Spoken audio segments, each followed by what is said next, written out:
Hello, yeah. Itong video na to is tungkol sa mga preparations na ginagawa ko para sa MTE lower B category na tournament. So, itong video na to is kung meron mga nakaka-feel ng pagiging night shift kasi night shift person ako. Trabaho ko is night shift. So, ito yung mga preparations na ginagawa ko para maging handa sa tournament ng MTE Lower B. Ayan. For this one, so nag-stretching ako, mag-jogging din kasama din ng tropa. Yan, mahilig tumakbo yan at nagte-tennis din. So, para ma-upgrade yung endurance. Endurance kasi ang pina-target ko dito para makatagal sa tournament na darating. Ayan.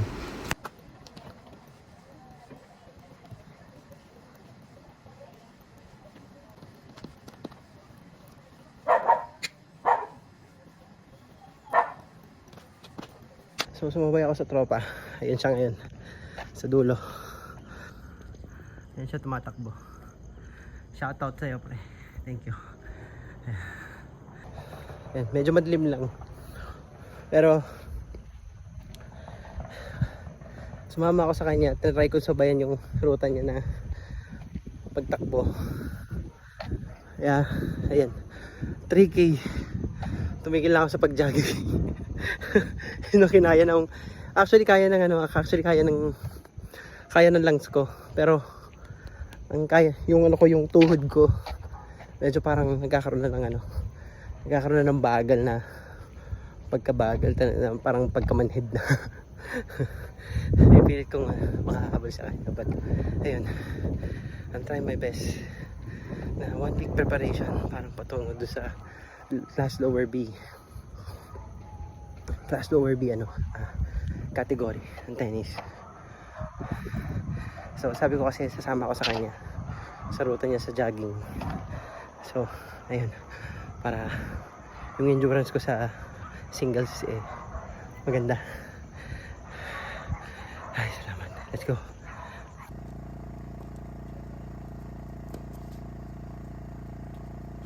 So dito sa part na to, nakikipag-rally ako sa coach ko, which is yan, nakikipag-rally to build my consistency. Talagang inuutosan niya ako na tiyagain mo, be consistent, huwag masyadong malakas.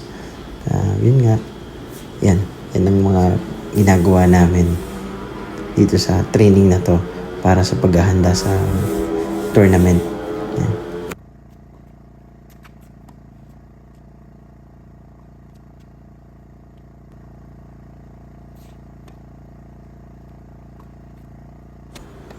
Dito naman, nagsasimulate kami ng coach ko ng game. Super tie break lang ginagawa namin para sakto lang yung pagod. And yan nga, nabibuild ko yung consistency, yung game plan, yun yung tapos syempre yung niya, yung level niya, pinapantay niya sa akin. So super consistent siya dyan. Talagang parang ang mas pinapayo niya sa akin is consistency talaga. So ayun yung mga preparations na ginagawa ko, minamindset ko sa sarili ko, pinapractice namin. Ganun. Patience lang talaga mga bro. Yun ang ginagawa namin. Yan ang payo niya sa akin. Patience. Tapos consistency.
Yan. Tapos dito naman, yan yung day before ng tournament na pinaghahandaan ko para sa yun nga, yung mga gamit na pwede mong gamitin. Yan, yung raketa ko yan.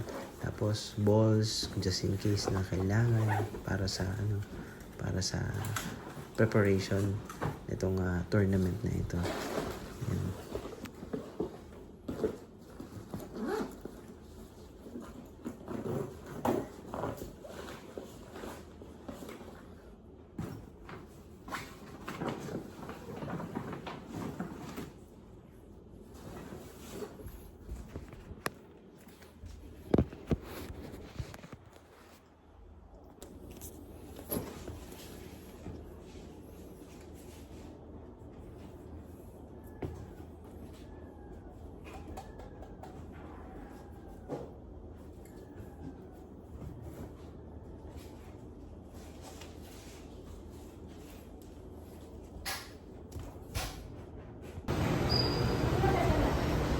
Andito.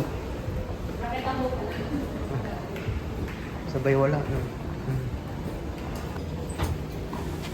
At eto na nga, araw ng bakbakan. Yan. Sobrang unang game ko yan. At talagang malamig pa oras na mga yan. Talagang napakiramdaman ko pa yung kalaban ko. Kung magaling ba or consistent, saan yung mahina, saan yung malakas. Yan. And talagang quality yung palo niya, and nahirapan din ako sa kanya. Sobra. Talagang buti na lang may training. Yan ang tsaka especially yan yung maganda ang tulog. Yan. Maganda ang preparation ng katawan. So, yun yung ipapayo ko sa inyo mga tennis bro. Kaya dito, yan, medyo maayos-ayos ang palo ko. Yan, na susukat ko yung pacing ng bola. Talagang focus lang sa kalaban. Yan. Shoutout sa'yo, sir. Magaling yan si sir. Talagang nahirapan din ako dyan. Grabe yan.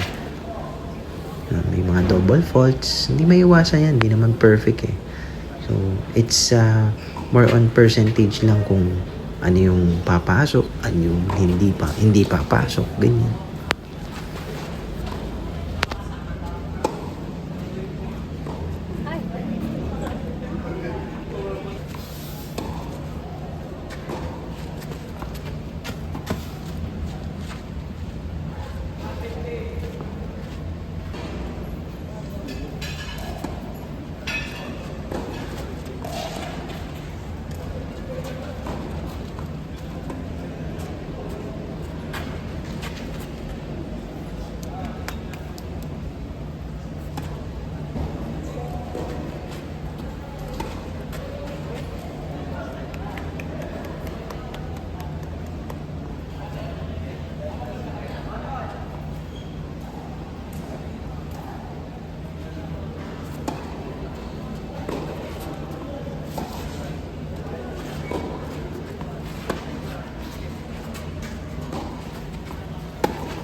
Ito naman si Sir Ricky. Yan, ang galing niyang tao niyan. Grabe yan. Sobrang balik niya. Sobrang dito sa class B men's, itong taong to, pag nakakaharap nyo, grabe pagandaan nyo. Sobrang balik niya. Dito sa part na to, nanalo ako sa kanya. Pero yung sumunod na laban namin is sobrang grabe, gumante siya. Yan. Sige, kukwento ko sa inyo kung ano nangyari. Diyan sa play na yan, nanalo ako sa kanya. Pero, second game, nung kinabukasan, yan, kukwento ko sa iyo after nitong video na to. Yan. Sobra. Ang galing yan ni sir. Sobrang balik. Grabe. Super balik. So, endurance. Endurance ang kailangan. Legit class B to si sir. Sobrang balik. Yan. Sobrang ano niya. Yan ang mga tira niyo. Yan oh. Grabe yan si sir. Ilan lang yan. Siyempre, hinighlights ko lang yung video ko pero may mga part na error ko, yung talagang balik niya, may error ako. Wala yung patience ko, sobrang ano, pero grabe, mental game talaga si sir. Grabe ang ano niyan, ang balik niyan. And yun na nga, pasok ako sa next round ng MTE na yun. Kinabukasan, hindi ko na na-record kasi puno na tong phone ko. Kwento ko na lang. Ang nangyari is, yun nga, hindi ako nanalo dun sa second round na yun. Talagang, ayoko magdahilan. Syempre, may papayo ko ng mga bro is, kailangan physically and mentally, yung ready ka. Dahil nangyari dun is medyo napuyat ako. Hindi kasalanan ko naman kasi syempre may mga emergencies ng mga oras na yon and hindi ako nakatulog ng maayos ng time na yon. So hindi ako kagad-agad naka-recover. Maaga akong dumating kaya hindi nakatulog dun sa venue. So ayun. So pero magagaling talaga mga players, pinaghandaan. And masasabi ko sa MTE class lower B, ano naman sila? Lahat sila mga match. Walang sakto-sakto lang talaga. Class B talaga. Yun. So shout out sa MTE organizers and all good naman, all good ang nila, ang mga players talagang pantay yan sa singles. Class lower B. Yun ang yun ang comment ko diyan.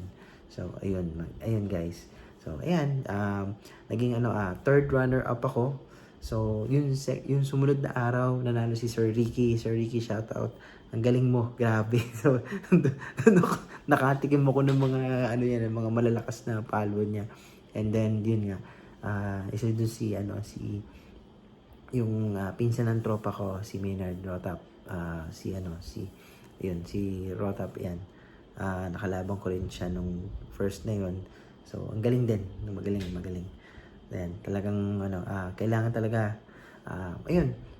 By the way, I'm 38 years old and working night shift. Kung parehas ko kayo na isang mahilig mag-tennis na night shift. So ayan, makaka-gets kayo. Ayan yung mga mga preparations ko. So mahalaga ang masasabi ko lang, lugi kasi sa night shift is hindi ka makatulog ng gabi. Tapos ang laban mo is mga kasi yung misis ko is ang laban niya sa umaga eh. Sinamahan ko siya sa umaga. So medyo kulang-kulang ang tulog at hindi baliklak. Pag ang tournament mo is umaga, ang hirap talaga. Hindi ko alam paano ang gagawin. So kailangan kondisyon ng katawan, matulog, kung kaya mo matulog ka. So kung kaya mo naman lumaban at magaling ka pa rin, believe na ako sa iyo, bro. Ayun. Kaya ayun, yun ang masasabi ko. Ayan, third runner up. Makikita niyo sa picture na yan. Naging third runner up ako. Pero wala akong panalo sa second round dun sa MTE lower B. So, yan. Better luck next time. So, sali lang masali para maka-champion. Yun. Ayun guys, sana may natutunan kayo. Sa club player lang. And, ayun. Nagtatrabaho sa night shift din. Yun. So, kita kayo sa next tournament. Bye-bye.